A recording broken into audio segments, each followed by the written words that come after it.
হাই everyone, আহকচোন আজি মোৰ লগত গুৱাহাটীত নতুনকৈ খোলা উজান বজাৰত থকা ব্ৰহ্মপুত্ৰ ৰিভাৰ ফ্ৰণ্ট পাৰ্কখনলৈ। ইয়াত আপোনালোকৰ একদমেই এণ্ট্ৰি ফ্ৰী, কোনো টিকট নালাগে। এয়া চাওক ব্ৰহ্মপুত্ৰ নদীৰ ভিউ, ইমানেই ধুনীয়া পৰিৱেশ। আপোনালোকে ইয়াত আহি সকলো ফ্ৰেণ্ডছ ফেমিলিৰ লগত বহি পেলাই কথা বতৰা পাতিব পাৰিব।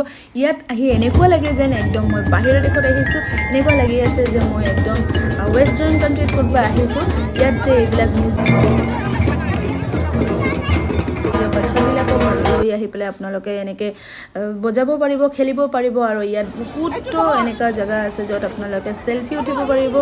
আৰু আপোনালোকেও আহিব ইয়াতে, যোনে অহা নাই। এয়া আপোনালোকে দৃশ্যটো দেখাই পাইছে। মই যিদিনাখন গৈছিলোঁ ছানডে আছিলে আৰু ইমান বেছি ভিৰ আছিলে, মানে এনেকুৱা লাগিছিলে মই ক'ৰবাত মেলাতহে আহিছোঁ। এয়া চাওক ইয়াতে স্কাই ৱাক, য'ত আমি ব্ৰহ্মপুত্ৰ নদীৰ ওপৰত এনেকৈ গ্লাছৰে বনাই থোৱা এখন স্কাই ৱাক আছে, য'ত আমি খোজ কাঢ়িলোঁ। আপোনালোকেও আহিব আৰু চাওকচোন কিমান ভিৰ হৈ আছে, সকলোৱে উঠিবৰ কাৰণে ৰেডি। বাই বাই, নেক্সট ভিডিঅ'ত।